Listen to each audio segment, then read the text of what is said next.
Hello and welcome to Movies, Films, and Flicks. I am Mark Hoffmeyer, and joining me is someone who just bought an amazing necklace from Pookie McNally's Trinket Hut. It's Megan Hoffmeyer. I love it. It's got the little shells and the starfish all over it. And honestly, no, I take that back. It's got to have pineapples. I want to be a pineapple princess. What would they call you? Pineapple princess. They call me Pineapple Princess. And also, if you ever get tied up, you can use it to cut your way out of anything. That's true. Pineapples have all those little spikes all over them, so it'd be perfect. Hey, Megan. Yes. We're an official couple. Yeah, we are. Yeah, you don't need a book to explain it to you either. Oh my god. You know what's... I'm so happy we're finally talking about this movie because we watched this last year in 2021. And also, I just want to give a shout real quick to David Cross of the Award Wieners Movie Review Podcast and Joe B. of the Ultimate Film Club. You can find both of them on Instagram. Wonderful pages. Excellent shows. But they were both early champions for this movie. And then that kind of, once we knew they liked it, what David Cross messaged me and he's like, Mark, you got to watch this movie. Because I didn't even know this was released in 2021. It didn't get a theatrical release. Nope. I didn't see any trailers for it. And then we watched it and it was just, I had no idea what it was. And it was a beautiful, beautiful, beautiful, beautiful experience. And it looked like a lot of fun. And you're right, it went direct to streaming. So we picked it up. And honestly, we watched it during a time when we were dealing with some crazy news. And, I was just having a few sad days. And we watched this show. And it really just brought me right out of my funk and just made this movie. And it made me so happy and just brought a little bit of joy back to my day. So I hope it can do that for other people. Yeah, we just bought it. That was the only way to watch it. We couldn't rent it. So it was like $20, I think. And so, no, I think we rented it for $20.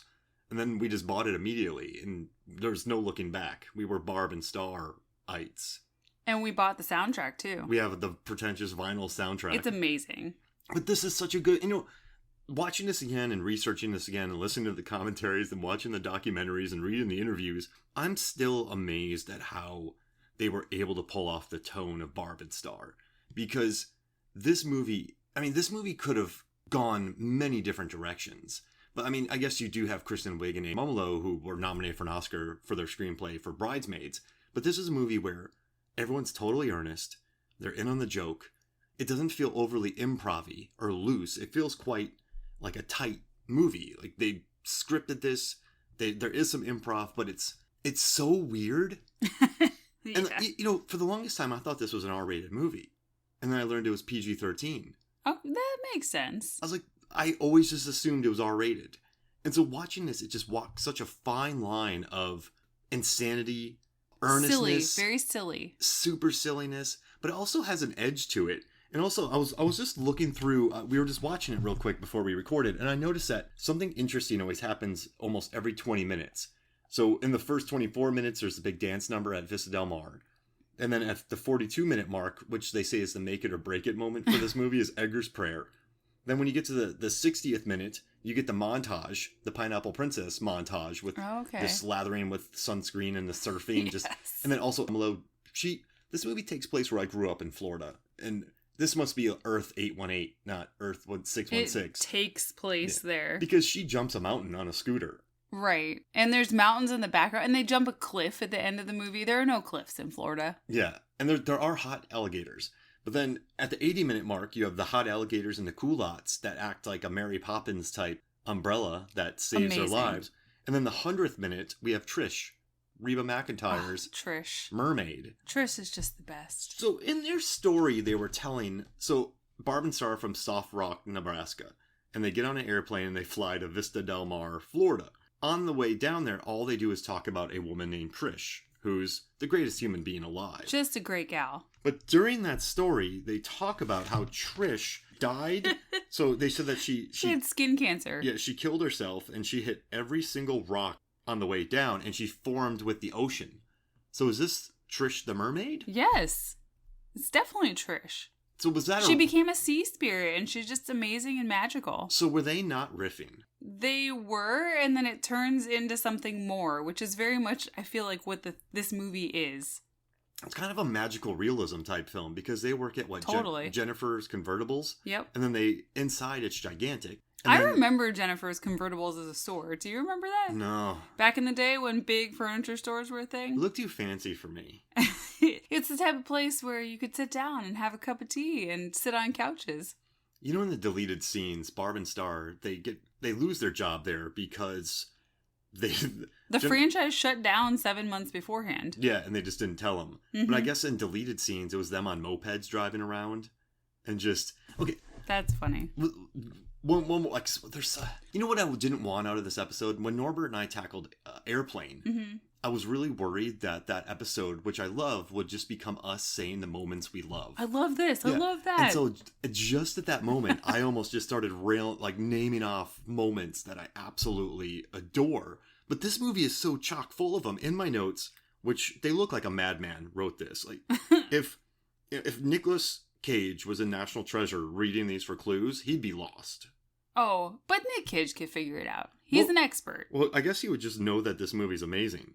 On the Jennifer Convertibles thing, I think it's funny that the store manager didn't even know that they had shut down. So he has to break it to them that none of them knew they were shut down.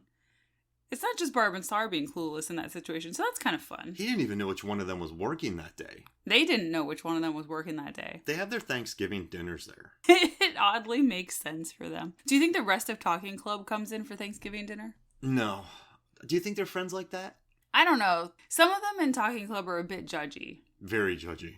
What are the 3 rules of Talking Club? Oh, the 3 rules of Talking Club are no swearing except the F word, which, love that. Yeah. No sneakers and no lying. Why no sneakers?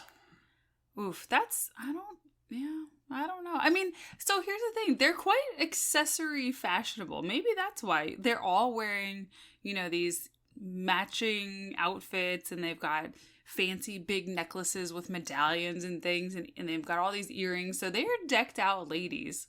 Turtlenecks. Mm-hmm.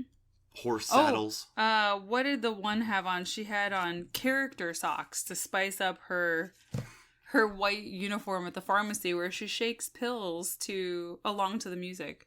That's an insane scene. Talking Club sees unbearable. It's funny how there's a bit about, what time is it? It's just on the dot. It's like 6 o'clock or 7 o'clock. And she locks the door. And Gail is outside and can't get in. And then later there's a bit of knocking and she tells Gail to go away again. Talking Club. I couldn't do it. I like Gail though. Talking Club seems stressful, to be very honest. What's in hot dog soup? It's a secret, I hear. So hot dogs? Definitely hot dogs. What kind of bean? They were kind of whitish beans? Yeah, maybe some beans. Either like a pinto bean or, I don't know, a navy bean. It looks like slop. It does. It definitely looks like slop. But that's all they make. It's probably a delicacy in Soft Rock. I bet it'd be good. It probably is. It's probably like, it honestly looks like this lentil soup that my grandma used to make in the crock pot, where she would put in hot dogs with it. And it just would sort of boil down into this big mush, but it was very tasty. They always are. Hot dogs in a stew. I mean, they're very salty, so they're bringing that to it. They've got that nice little meaty sort of taste going on there. They bring a lot of extra flavor. Do you think they'll be making more than hot dog soup after this movie ends? Oh, yeah. Well, they've exposed themselves to quite a bit more in life at that point. They've gotten out of their town and their jobs, and they've gone to Vista Del Mar. It's kind of funny. I read this interview with Josh Greenbaum, the director, and he said a potential sequel that he would have pitched is, get this, Barb and Star go very far to Mars. They just wander their way onto a spaceship? It's Fast and the Furious style where they're saving something. I don't know. Barb and Star save the world? That would be, I mean, they saved Vista Del Mar from a mosquito epidemic. Sharon Gordon Fisherman wanted to kill everybody. I was just thinking about this. Sharon Gordon Fisherman weaponizes mosquitoes, and mosquitoes have already killed billions of people through the history. I looked up how many people have mosquitoes killed, and it just said billions. So she's weaponized the most dangerous creature on this planet. Literal bloodsuckers. Like, you're not putting a rocket launcher on a 3-toed sloth. You are taking a death-dealing machine and making it deadlier. It's like making a vampire. It's like making Blade the Vampire Slayer more bladey. Just a bunch of deadly little flies going after everybody. It's like when Blade became the Daywalker, all the other vampires were like, crap, So now all the mosquitoes are like, crap, they're super mosquitoes. We don't need that in this world. No, we don't need mosquitoes in this world. So I'm gonna put you on the spot. You ready for it? Okay. All right. So the director of this movie, Josh Greenbaum, who should get a lot of credit for somehow pulling off the tone of this movie with the editors. Also too, I just want to say, the cinematographer shot Fantasy Island, which is a movie we're going to be talking about on the podcast. I saw that. And I was very excited. The production designer, Steve Sackland, did Drag Me to Hell, which is the first movie we watched together. It is. Before we were an official couple. Before you allowed us to be an official couple, and let me tell everyone. But Josh Greenbaum, though, he said that this movie is a coming of middle age story. I saw that. That's hilarious. But it makes so much sense. And Kristen Wiig and Annie Mumolo, when they were in Groundlings together, they said some of their favorite characters, they never did a specific Barb and Star, but they loved to play middle-aged gals. So there were a lot of sort of bits about this that they'd worked on. This is the first time they really put it out there. And they put it out there. Oh, they put it all out there. They went inside. Edgar, no, like your heart. But deep inside. Deep inside. Now, give us a synopsis, because I always skip this on the Movies, Films, and Flicks podcast. I never explain what the movie is when we start. I just get into it. So, in your best, how would you explain this movie? Wait, I thought this was now a Barb and Star fan account. You're on your way to Mars. Okay. And you're sitting next to somebody, and you have to give a quick description of Barb and Star. Okay, so go to Vista Del Mar. Two middle-aged ladies go on vacation for the first time and save a small Florida town from destruction. Yeah. And find love. Both for themselves and for Star and Edgar. And they have to battle a villain with pigmentation, degenera, hysterica, white skinica. Oh my gosh. And she has the best sidekick, Yo-Yo. Oh gosh. Okay, we were talking about this. So we watched Top Gun Maverick, and I will say right now that Top Gun Maverick features the best knob turning, button pushing, and switching in the history of cinema. I also want to thank the awesome people at the last Action Heroes podcast, because they made a poster of Top Gun Maverick that said best button turning and knob turning in the history of cinema, Mark Hoffmeyer. But I think Barb and Star's knob turning and button pushing and switching is the second greatest of all time, because Yo-Yo goes bonkers on it. Oh, it's fantastic. So, you're right. In Maverick, the button turning and switching and all the things in the cockpit, they have a purpose and they look natural and it's great. They're doing it. They're not just doing like, oh, what are we doing? It's chaos. No, it's good. This movie, they know that they're just being silly and there's no purpose to these knobs and the minor adjustments to the steering wheel. And they just go for it, which makes it super fun. He hits about 53 buttons and turns knobs during that sequence. Yo-Yo is just a cool guy. He's got all the dance moves. Amazing. Okay, so this movie opens with Yo-Yo just singing and throwing newspapers out. It's wildly charming. He had never ridden a bike before, and he learned on set. What a perfect find for this movie. And he's been dancing since age 4, and he just loves to do it. He'll dance for anyone, he says. I mean, Ren, they asked a lot out of him for this movie, and he delivered. And what's wild? This movie doesn't open up with Barb and Star. They don't even get to Vista Del Mar for 24 minutes, but this opens up with Yo-Yo, and then it goes to Sharon Gordon Fisherman's Bond lair, where we meet Edgar, who just wants to have an official couple and a scientist, and we learn about the mosquitoes that are going to kill everyone in Vista Del Mar. And she has a mouse orchestra. And then she does the suicide blend with the lemon infused iced tea. But that when you've never watched a trailer for this movie, when you've maybe seen the poster, and then this comes on, I just remember becoming best friends with this movie almost immediately, just because of the mouse band, just Jamie Dornan sulking in the background, Yo-Yo being amazing. It's just such a odd opening, and then we cut to Barb and Star, Shania Twain, and them just moving their shoulders and tapping their oh yeah, they're bopping along and they're tapping on their mugs and they're flicking their feet. It's great. Why do people viscerally hate this movie though? Really? Yeah. I mean, I haven't read a lot of reviews. I guess that maybe I should have, but I don't know. I don't want to read Barb and Star hate. I mean, it's fresh. It's people love this movie. It's very fresh, but like on IMDb, it's 6.3 out of 10, which is decent, but it only has 17,000 reviews.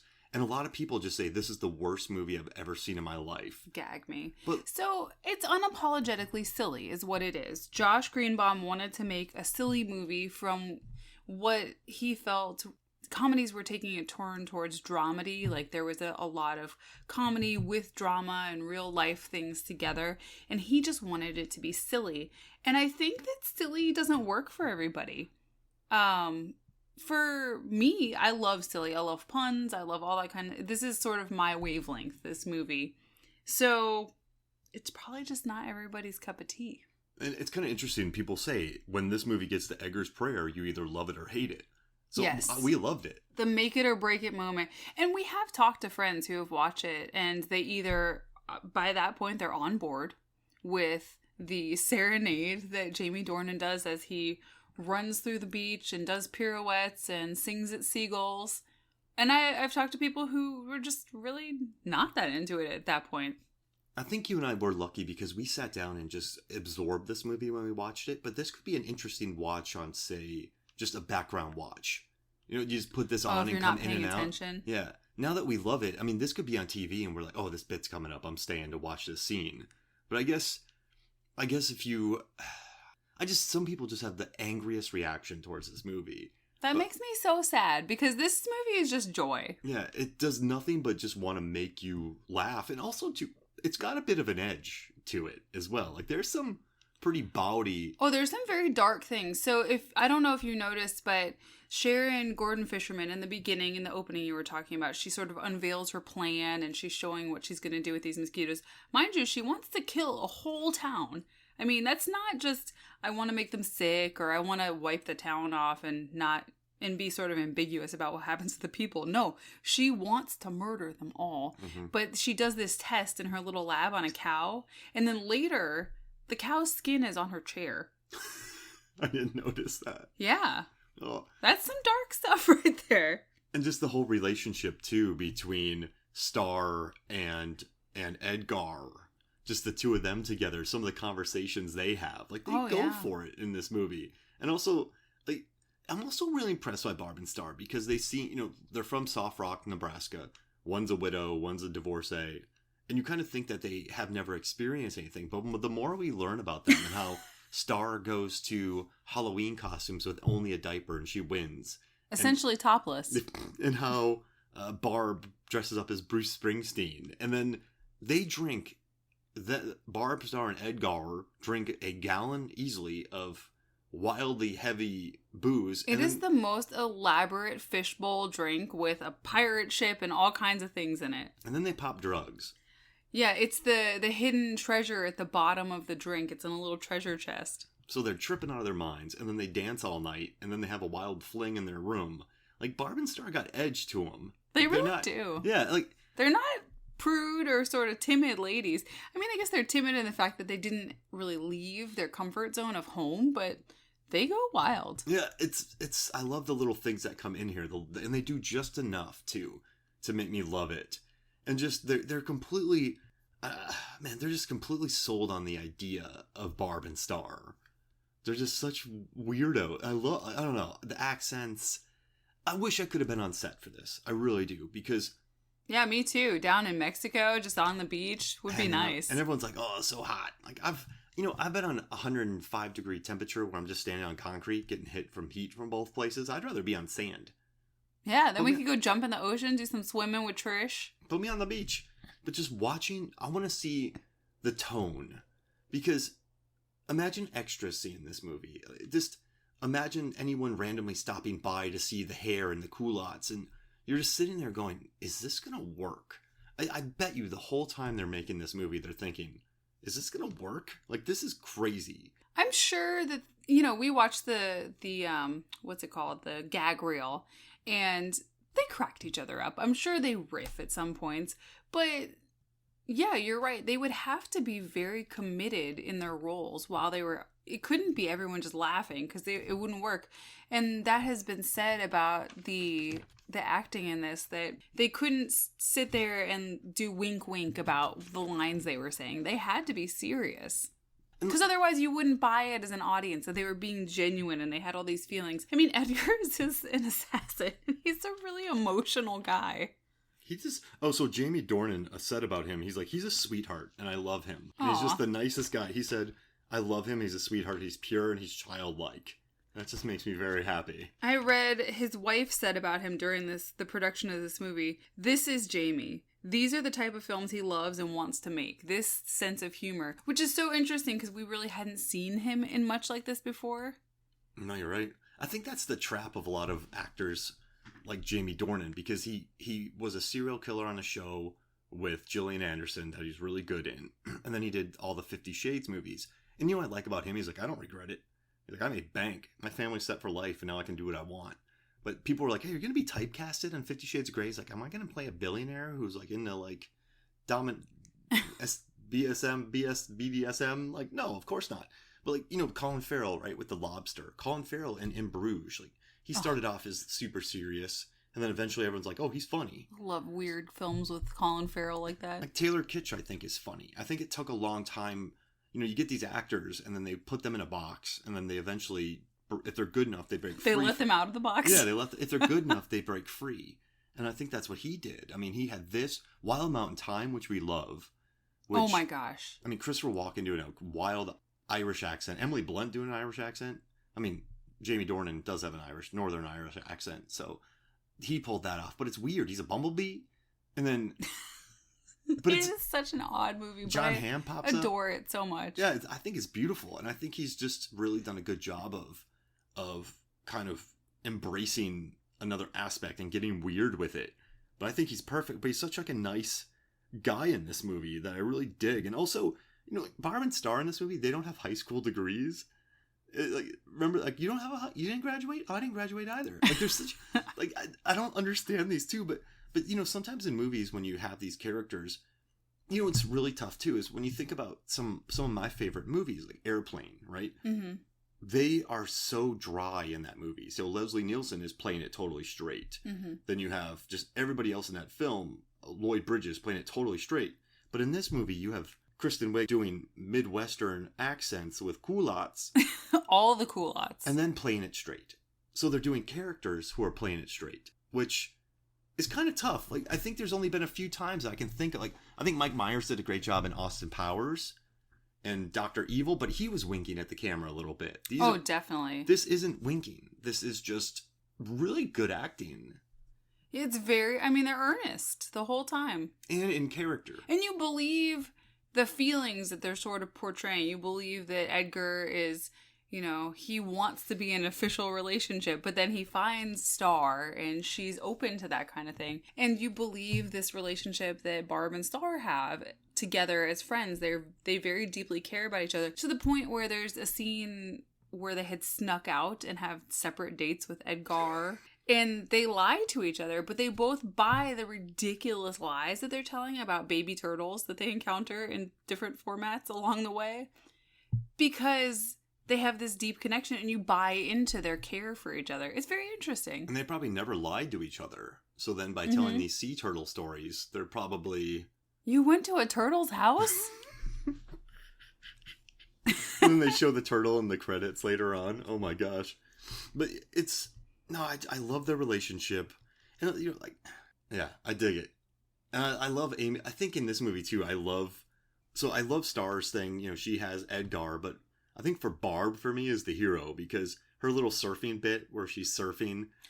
She walks across the hot coals. And then she rides a moped and jumps a cliff, and then she meets Tommy Bahama, who's Andy Garcia, just walking around and just slapping her on the head. But she has a really good angle to her story. Well, and she's the one who sort of tells off Sharon Gordon Fisherman, the villain at the end of the movie, before Star allows, you know, maybe we can actually all be friends.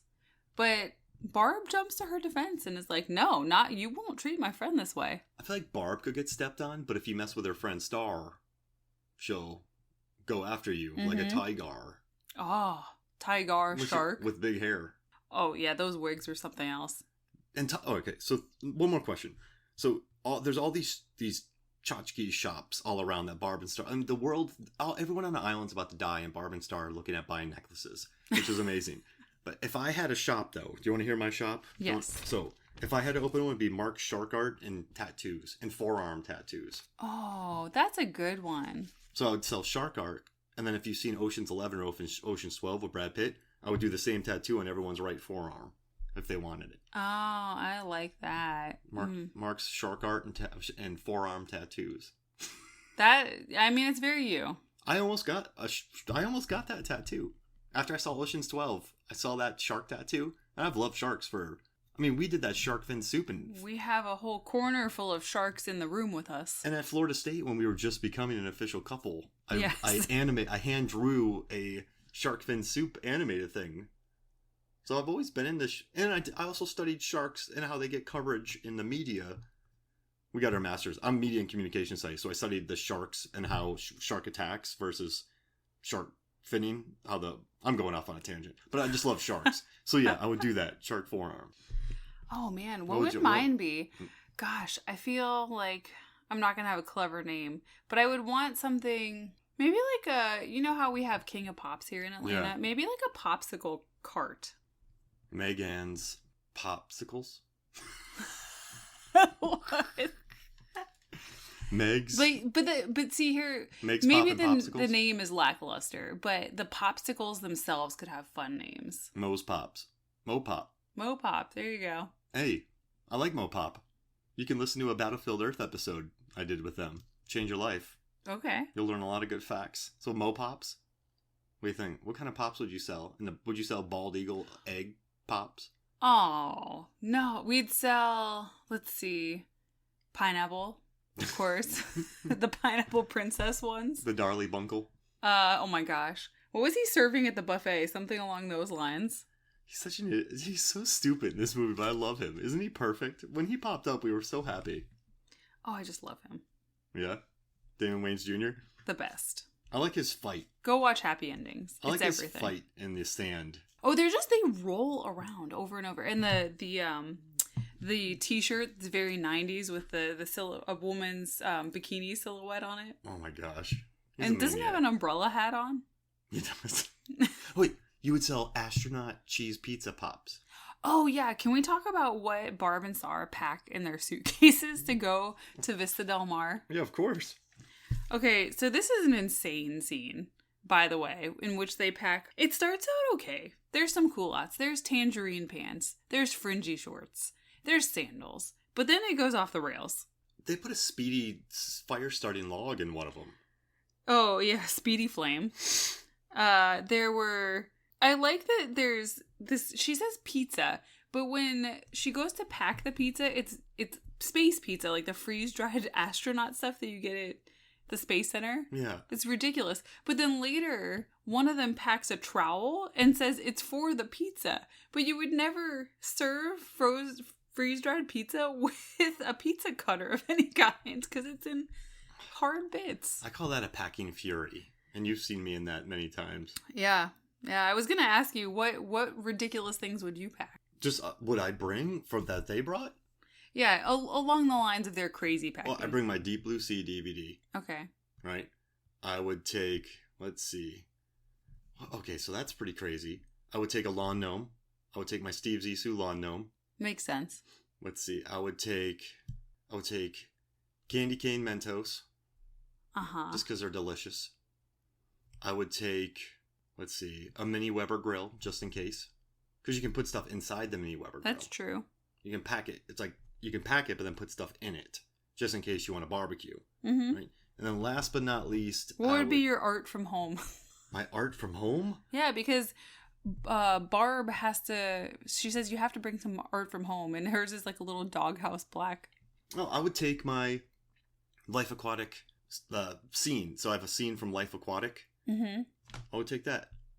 That's a good one. It's tiny. You just plop it right in there. It's good. I'll do that. What about you? What would be in yours? Oh gosh, what would I bring that would be ridiculous? Some cat toys to remind me of the cats. You would just bring a cat. I mean, I would, if that would be okay. I don't want to hurt them. In this world, they would live. There's talking crabs. That's true. And the talking crab is voiced by one of our favorites. Josh Robert Thompson. Yeah. From Craig Ferguson's show. I miss that show. Oh, it was so weird. It was delightful. Beautiful show. What else would I bring? I would bring probably some of the biggest books ever. Just because, why not? Yeah. And, there's a Dalek Yahtzee up there. I could bring that. It would be a game to play. Well, yeah, you gotta bring your Doctor Who stuff. Mm-hmm. And maybe some, I don't know, what's like a ridiculous pair of shoes? Maybe some, like, swim flippers. Never know if you're gonna need them. Yeah, and a snorkel. Mm-hmm. Do that. Last thing, come on. You got it. Okay, one more thing. And our bathroom rug. Bathroom rug. No, a giant squishmallow to sleep with, for sure. Oof. That would take up the whole thing. But they're very multi-purpose. You can use them as a pillow on the plane. You can use them in the car. Wherever. I would take hot dog soup ingredients. Okay. Yeah? What do you think? Yeah, just make it in the sink when you get there. Why does Barb and Star work so well? Oh, I have an answer for that. So, Kristen Wiig saw Josh Greenbaum's film, Becoming Bond, when it premiered, and went up to him and loved the movie, said she felt like it really got her style and her sense of humor. And so she went up to him and said, I want to talk to you about making a movie. And then they set up a lunch. She called Annie and said, we have to talk to this guy. And he said it was the most fun lunch he ever had. And they decided to make the movie together. Oh, wow. From there, they decided that they wanted this to not look like other comedies. They wanted it to look cinematic. So they went and hired Toby Oliver, the DP from Get Out. Yep. Which is really fascinating. And then you had already mentioned the production designer earlier, Steve Sacklid. Big name. He was hired immediately. And what he brought were bright magentas and turquoise to the color palettes. But they were really inspired by how Wes Anderson movies have very, very deliberate design. They make their own typographies. They will make their own fabrics and whatnot. I don't know if they went that far in this, but when they made that comment about the production design, I could really see it. Everything is super intentional. The beds are shell-shaped. The shirts that everybody has in a scene are always coordinated with each other and with the things around them. Edgar, his shirts, they've got fish on them in some scenes. They've got little other tropical stuff on them. The necklaces that Barb and Star wear are very themed with what's going on around them. So it makes that sort of Wes Anderson very specific and deliberateness. It makes sense. Now, this isn't a completely cheeky context, but I get it. You know what works, though, is this movie has a very deliberate color palette. So if you think about the corals, the blues, the, yellows, what else? I have blue, yellow, red. So there's a lot of blue, yellow, and red in this movie. And then, what's interesting, since the guy also shot Get Out, that movie does some really interesting things with color. So in the beginning, the main couple in Get Out, they both wear denim to, look as, like an ideal couple. They're together. They both wear denim. They look the same. And then when they get to the house, I think Chris from Get Out, is that his name? Get Out? Let me look real quick. But so he starts wearing gray, and then she starts wearing clothes with touches of, so Rose starts wearing clothes with touches of red in it. And then that begins like their separation. And at the end, she's in those really crisp white outfits that's almost cultish. But they never do it, you never really notice it until maybe the third viewing. And then everyone at the party and Get Out, they're all wearing little dots of red everywhere. But you don't really notice that. So this DP, I guess, is really good at just shooting. It's there. Once you see it, you're like, oh, okay, I see it. But it never feels overbearing. Does that make sense? Because some movies, I think, go too far. But this one, it's never distracting, the background of this movie. And I think that's credit to the production designer, the DP, and everybody involved. And the costume designer, because everyone has to work together. I think it was really smart because they went and got this very pedigree staff to make, like they said, not your typical comedy. They wanted it to look like something you haven't seen before. And they really pulled it off, in my opinion. What's really interesting, too, is that when you think about most comedies, right? And I'm not bagging on Judd Apatow or any of these current directors. Well, Edgar Wright does add a flair to his films, but he's very different. But a lot of studio comedies, It's just basically set up the camera. They're kind of flat. Yeah, and, you want to get both eyes in the shot. Like Mike Myers says, Mike Myers was supposed to do a Steadicam shot for So I Married an Axe Murderer, and he didn't want to do it because he's like, you need to see both my eyes. So they stopped and they just did over-the-shoulder shots so you can get the joke from both eyes, which I thought was pretty cool. But this movie, too, it's always funny. Amy Mumolo and Kristen Wiig, they kept talking about how much they were sitting in the commentary. And they do a lot of sitting, but it's really great-looking sitting, the way they frame it. Because they sit on their beds, they sit on the couch, they sit at home. Like, they're always... They sit in Talk Club, they sit in Jennifer's convertibles, they sit on... At the bar. Yeah, they sit at the bar. But I liked that one. That was a custom-built set for them to sit at because it had to be wheeled backwards for the dance, the psychedelic dancing. But, yeah, and I'd never thought about the whole sitting. I mean, that's a good way to tell a joke, but also make it look good, if that makes sense. And then also... I mean, the production designer went out of his way making that layer for Sharon Gordon Fisherman. I mean, that's a legit Bond villain. It's layer. Huge. It's impressive. I think Kristen Wiig wrote, it's like a room with like some candles and it just looks kind of evil. In the script notes? The script, and then they walked into it and it was absolutely beautiful. So it's quite cavernous, to be honest. Yeah, it's a big build. And there's like some water features with a walkway, and it's got the suicide machine rises up on a pedestal. It is not just there on a wall. And even, it's interesting too, even in the beginning when Yo-Yo's on his bike, if you look at all the trash cans, mailboxes, cars, they're all the color that goes throughout the movie, all blue, yellow, red. So you have the blue, yellow, red there, then you have the blue, yellow, red at Vista Del Mar, in the hotel when they're dancing, all the staff. It's like, what I love too, this sounds stupid, but you know how much I love Edgar Wright movies, because every joke is written, but he'll write, a guy takes a drink of beer and he has a mustache, so he has two mustaches. It's like, hey, you got a mustache? Yeah, I know, because he has a mustache. Like, so you have to pull that gag off. And in this movie, they actually built a talking crab with two puppeteers under the sand to puppeteer it. Like, they had to build these gags. I mean, they wrote a gag with Reba McEntire as a mermaid. It's such a silly movie, but they built a crab so that Kristen Wiig can have a conversation with a crab who's Morgund Freeman. Like, it's really cool. Like, it's... and there's a gag with, on the plane when they're sitting there, and there's an in-flight magazine. They have Don Cheadle's face on a magazine so they can pull it out and pronounce his name with their accents. Don Cheadle. And the director had to go to him and say, are you okay with this? And they said he was lovely. But, that's planned for. Exactly. Yeah, like, that's like what I love in comedy. Sometimes I think it's too easy to rely on a quick improv line or, hey, I'm going to sit you guys right here and you say funny stuff. Like, that's why this movie works, though, because I could keep going back to it, but Airplane, Hot Shots Part 2, Top Secret. In Top Secret, there's an underwater bar fight, which is I showed it to my students in film studies, and they're like, what is this movie? I love it. I showed them the scene where you think it's a train moving, but it's actually the station that's a train. Yes. And so I love when jokes are tight. This movie does have improv, for sure, but it also feels tight, if that makes sense. Like, it's a tightly written movie. I mean, you have to have hot alligators and culottes that make you fly. So it's amazing. I don't know. I dig that. And they put him on harnesses, too. Like, when Edgar climbs up a palm tree, he's on a harness climbing a palm tree. Slowly. It's just, slowly. And I don't know. It's one of those movies where it's not dumb. I think people are like, it's dumb humor. But I don't think people understand how smart it is. It's very smart and planned for. I watched an interview where Will Ferrell, who absolutely adored this movie, interviewed Annie and Kristen and Jamie. And he said to them, this movie is amazing because it's all the things you want to do in a movie that most people tell you not to do. And you guys just went and did it. And I think he was just sort of blown away by that aspect of it. Yeah, you're right. I mean, it's just silly.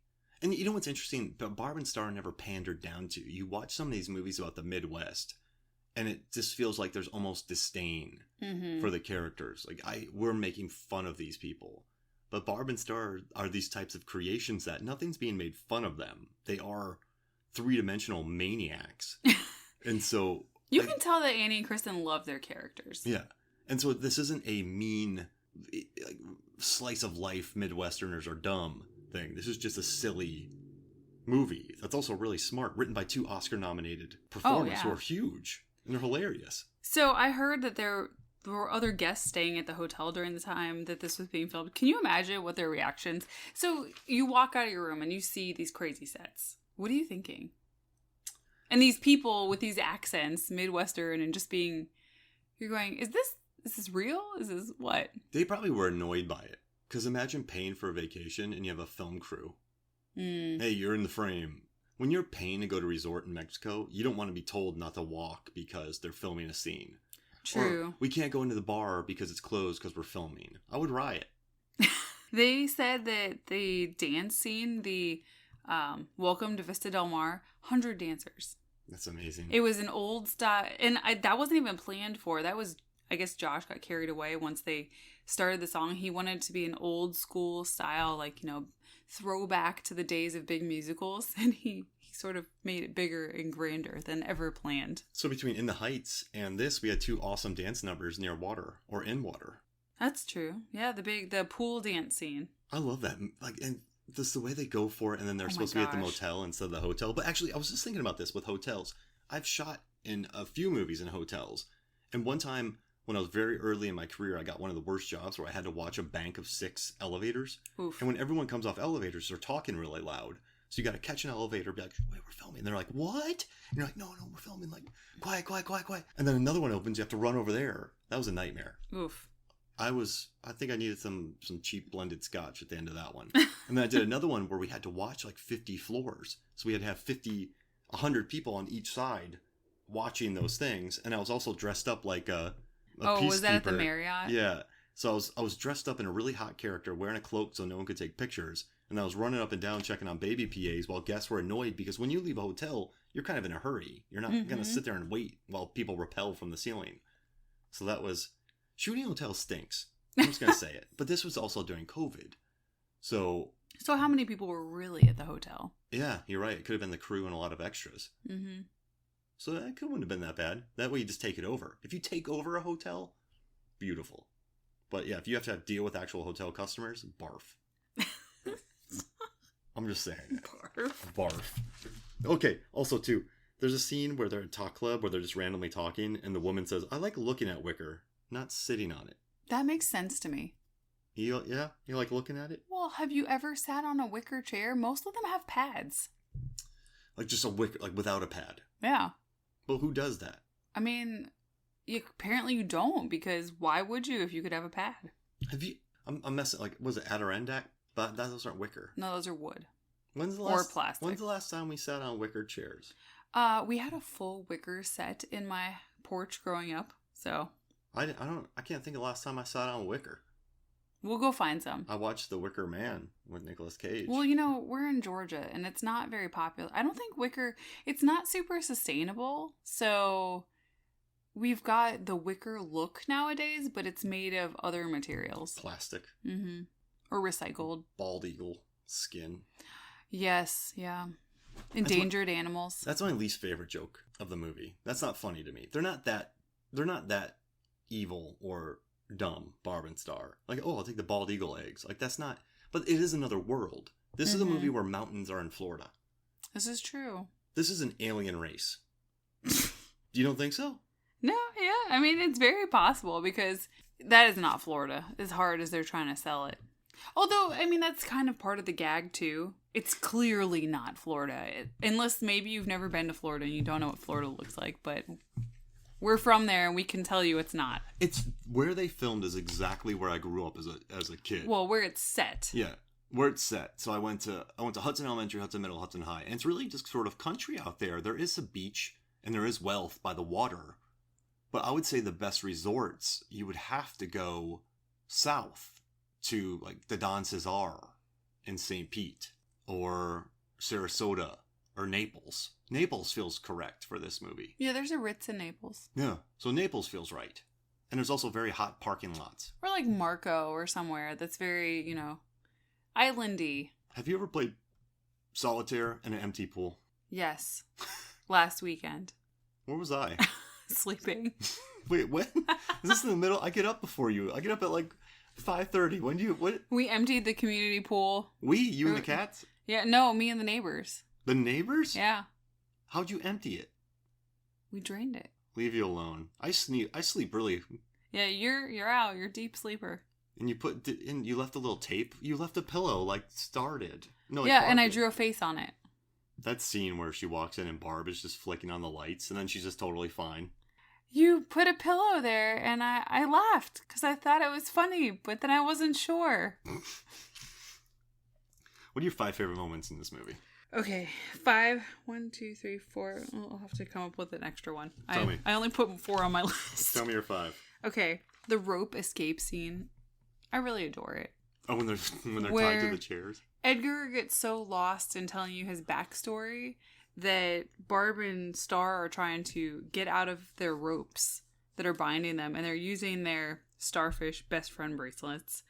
And they just, every time he looks back, they're in a crazier position. It's fantastic. And he lost it in the bloopers? Yeah. Oh, yeah, he said when he received the gag reel at home after production, he was crying laughing. They had a good time on this movie. He said it was fun to make, and he was worried at first that it might be very technical and serious. Like, you know, we have to hit jokes and marks and blah, blah, blah in order to get there. But he just had the most fun. And that just makes me so happy because, like they said, this movie is the vacation we all need. Yeah, it is. It's beautiful. All right, what's your second? The plane chat and talking about Trish. She lived a good life. Trish, she was a good woman. She hit every rock. That's terrible. How many rocks do you think she hit? Oh, I mean, it depends on the cliff, I suppose. Mile. I don't know, hundreds? Whoa. So she was just nothing. Listen, they said she wanted to take her life herself, not let the cancer take her. She had no skin left when it was just like spaghetti after it lands on the floor. She made her goal then. That's gross. She looked like Sam Neill from Event Horizon. Anyway, lobby dance scene. Oh, it's beautiful. Welcome to Palm Vista. Just, wow. The colors, the dancing, the guy that shows up late at the end, who's off cue, the drinks, the tropical drinks. So much fun. Beautiful. Huge moment. All right, what's next? Talking club. It's just so odd. And the stuff they're talking about when, you know, the horse, the horse noises. And she brings her horse saddle inside, which means there's a horse tied up outside without its saddle. I think someone made the point so you can't steal it, which is just silly, but... We were watching this movie with your parents, and they loved it. And your dad noticed the saddle. He did. Yeah. They love this movie. All right, last one? Oh, gosh. I don't know. This is like a lot of pressure. It is. What am I going to do? Do you want me to drop mine while you think? No, I think maybe oh gosh, there's too many good moments. This is terrible. I hate this. Maybe I'll just throw Richard Cheese in there because we haven't talked about him yet. So basically anytime he comes on screen and he's singing about boobies or his friends from high school who have recently passed, it's just hilarious in his sort of crooning. Oh, I love him. And him singing Down with the Sickness by Disturbed is one of my all-time favorite covers. And this is a song about boobies. Boobies. So it's not enough that there's a boobies song. There is a boobies reprise. And that is what really just makes it. It's a great vinyl record we have. We need to listen to it more. It's a real tit flapper. Oh, that's my least favorite part. That feels like the bit in the movie. It's a real tit flapper. Listen, Mark, it's a middle-aged film. What do you think middle-aged boobies do? Flap. There you go.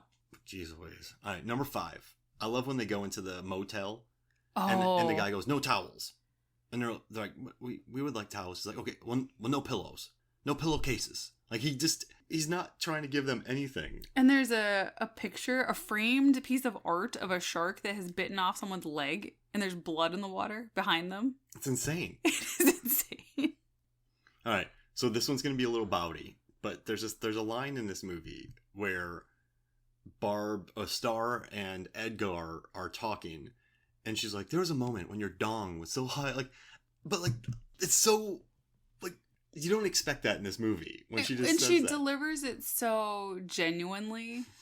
Like, she's not trying to be crass. No, she's not. She's just feeling emotional about it. But you're just watching it and you're like, what? This movie is going for it.